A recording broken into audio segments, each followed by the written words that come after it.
ప్రతి అక్షరం ప్రజల పక్షం. HR9 న్యూస్ టీవీకి స్వాగతం సుస్వాగతం.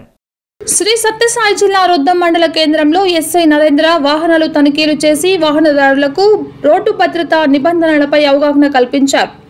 హెల్మెట్, సీట్ బెల్ట్ ధరించాలని, డ్రంక్ అండ్ డ్రైవ్లకు దూరంగా ఉండాలని సూచించారు.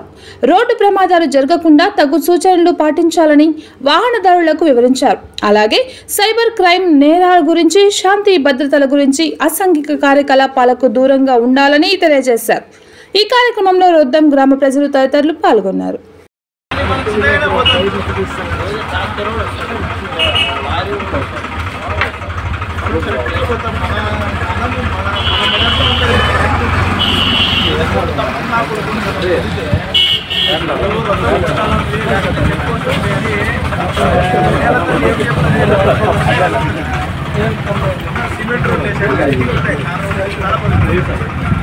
కాబట్టి వాళ్ళకే ఎందుకంటే మిగతా ఏ పార్టీ అయినా కూడా ఎంత విరిగినా కూడా మళ్ళీ జాయిన్ చేయొచ్చు, ఉండే కూడా తీసి పెట్టచ్చు.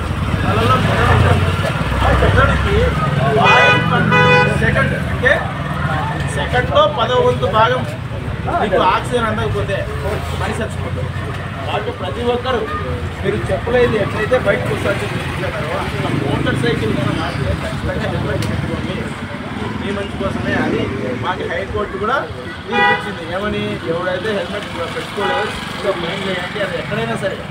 రెండోసారి కానీ ఫైన్ చేయాలంటే బండి సీజ్ చేయండి, డ్రైవింగ్ లైసెన్స్ క్యాన్సిల్ చేయండి. హెల్మెట్ పెట్టుకోలేనప్పుడు నేను చచ్చిపోతా అంటే ఆపుతామో లేదు మేము. అట్లా హెల్మెట్ పెట్టుకోకుండా డ్రైవ్ చేయడం అంటే ఆత్మహత్య చేసుకోవాలి. ఇంకో మూడో పాయింట్, ఇది బాడీలో అఫెన్సెస్. ఎలక్షన్లు అయిపోయినాయి, సాఫీగా సాగిపోతుంది.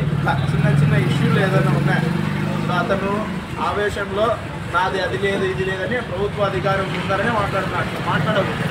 తెలిసి చేసినా తెలిసి చేసినా తప్పే.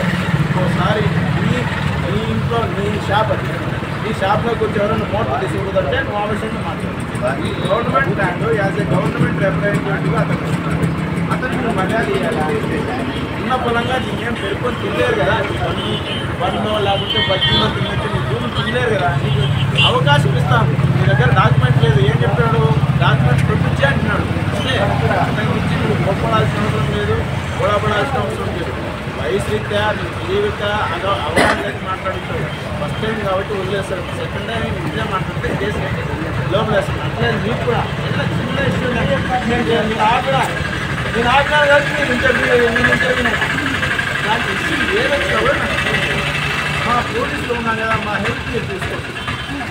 అంతేగాని మీరు గొడవ పడితే ఏం బాగుంది, కేసులు అయితే అయ్యో అయిపోతే బాగుందని అని మీరే బాధపడుతుంది. కాబట్టి ఏ చిన్న విషయమైనా గొడవ పడకుండా పోలీసుల యొక్క సహాయం తీసుకుంటాం.